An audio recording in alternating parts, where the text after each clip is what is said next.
Good afternoon, Mrs. Ball. Thank you so much for coming in to meet with me today. I do have some other people here with us, and I'd like for you to go ahead and introduce you to them. We have Mr. Chuck Wood. He is our administrator here at the day school. And we have Sarah Chapman. She's a school psychologist. Dina Finley is a social worker. Rebecca Cunningham is our local special education teacher. Eric Boustede is also from the local education agency, but he is a principal. And then we also have Doug Tressler. He is our director of our cooperative. So the reason that I asked you here was to discuss some of the assessments that I have been giving to your child. Of course, you know that those assessments were due to a requirement that I needed to fulfill for a master's class. But of course, they also were much more than that.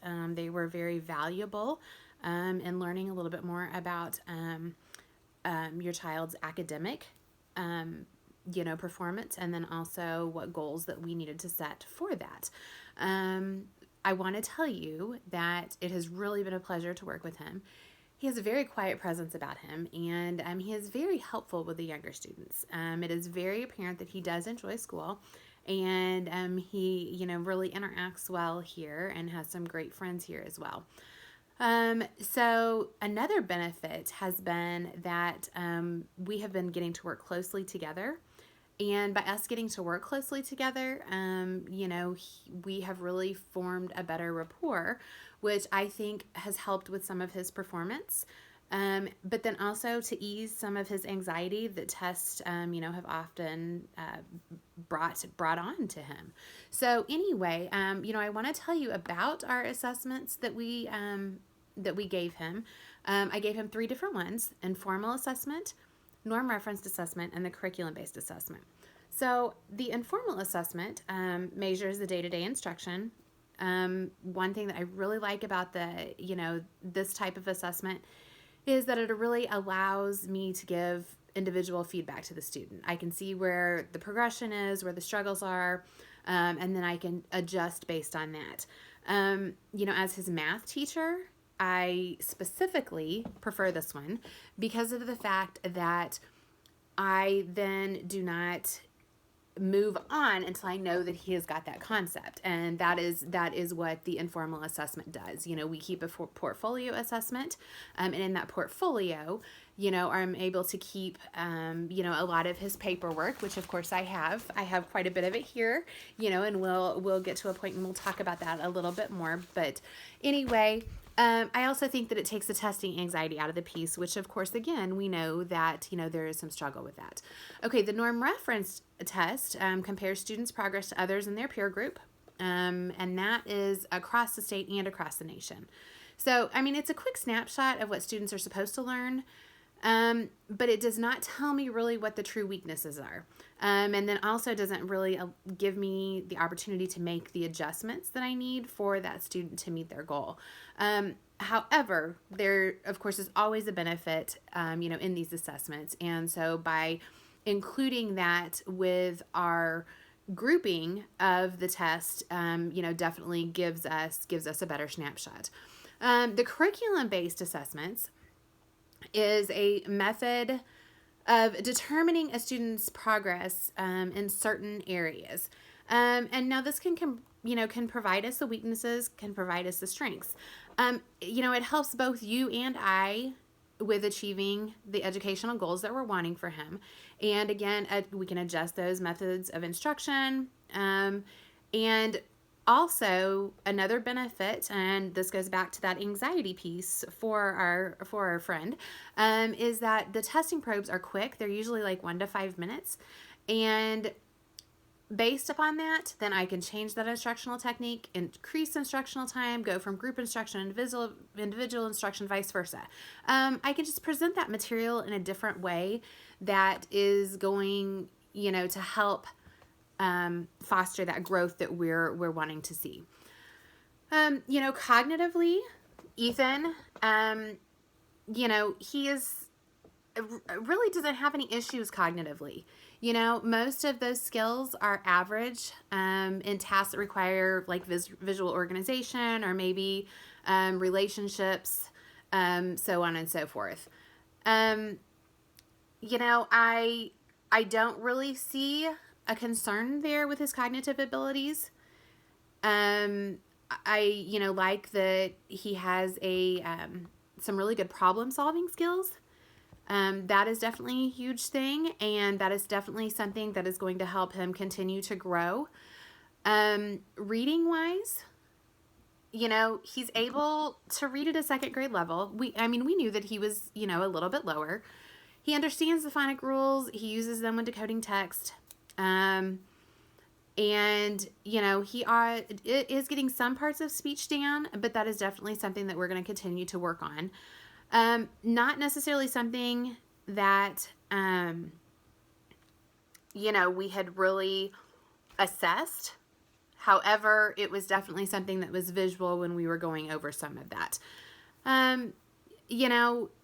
As with any of his academics, he can get hyperactive, or he can get upset, or he can get anxious, and that is going to impede his learning, and then it affects the learning of the others around him, which of course we know is why he has been placed here, at the day school. But I think that we've really got a good handle on that.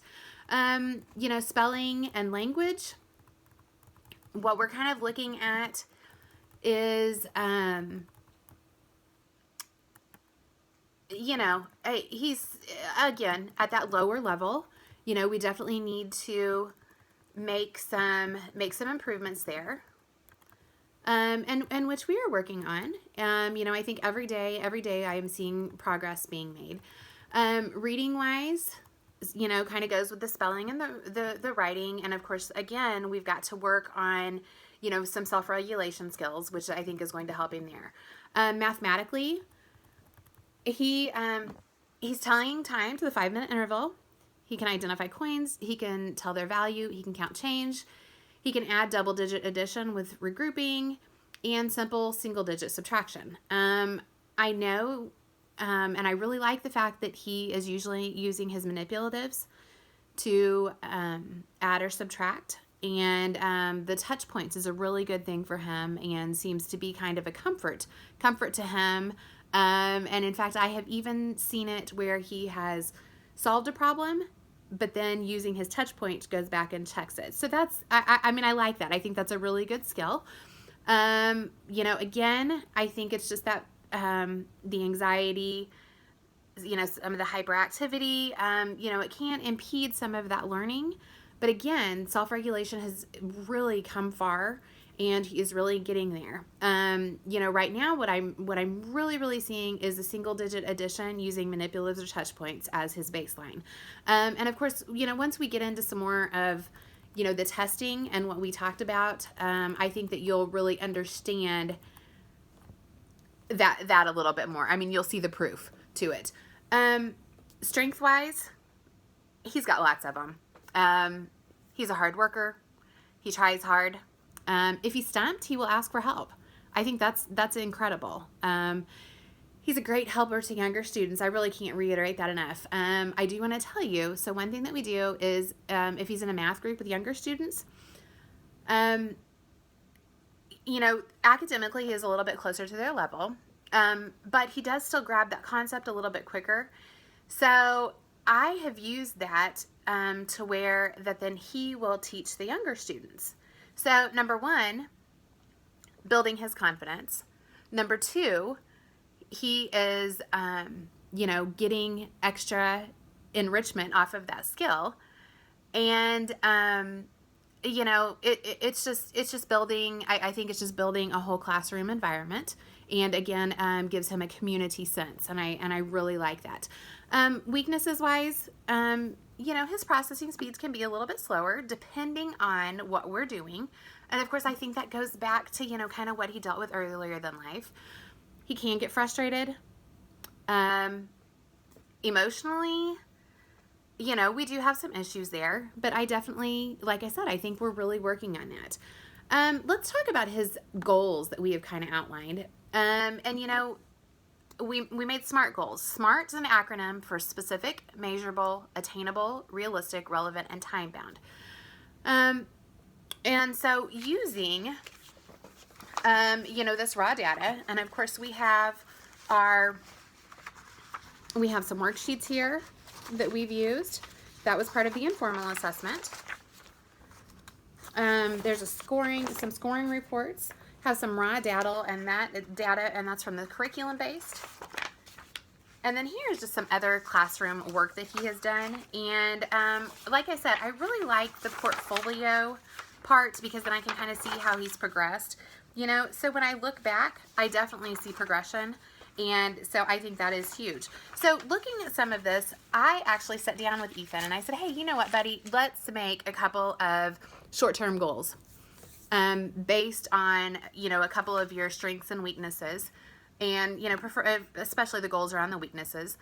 And so what we did was that we talked about how he had performed and what he had missed. And he came up with 2 goals based on that. 1, I will complete 15 one-digit addition problems correctly in 1 minute by December 19th. And he says that he's going to reach that goal by practicing daily.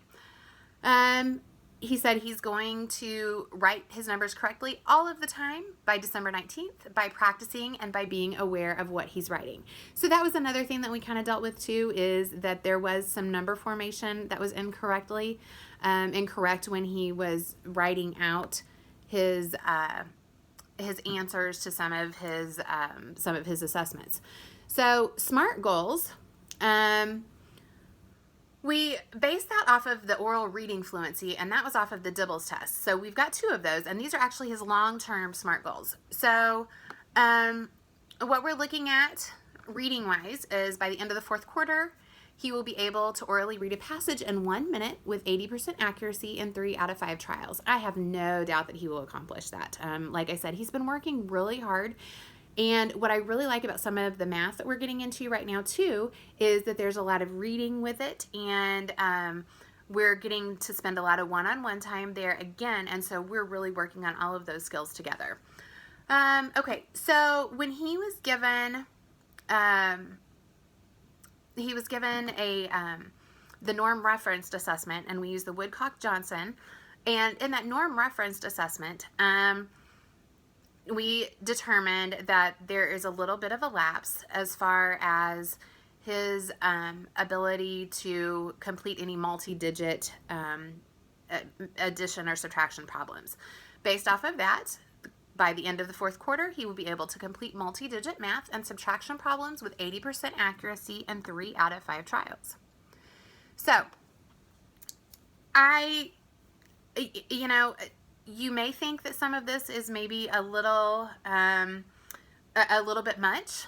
I have high hopes for him. I have high expectations.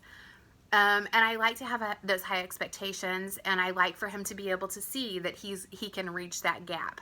I hope that you're on board with that. Okay, great. Okay. So with that being said, I am going to quarterly, we'll send you home the progress reports.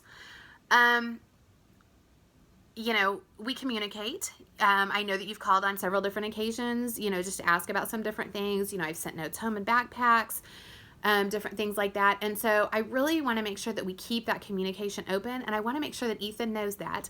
I have loved the couple of times that I have called to tell you great things, and I have noticed that, when you first answer that phone, you're kind of like, hello, but then after I tell you something, it's positive, then you're thinking, oh, wow, it's positive. So I want to be able to, I don't want to just talk to you when it's negative. I want to be able to talk to you when it's positive, and both ways, so, and I know that you've also been very good in verbalizing if something's happened at home, then, maybe trying to, call us and, kind of let us work through that as well. But I think that if we just stay on this course, I'm going to, kind of keep aligned with the assessments, keep doing some of the weekly probes, and that way we can see where the progress is coming in. And then, you and I can just engage and interact. And, I definitely think that we are going to see these goals reached. And I just know that he will do great things. All right, great. Okay, thank you again so much for coming in today. I hope you have a great day. All right, bye.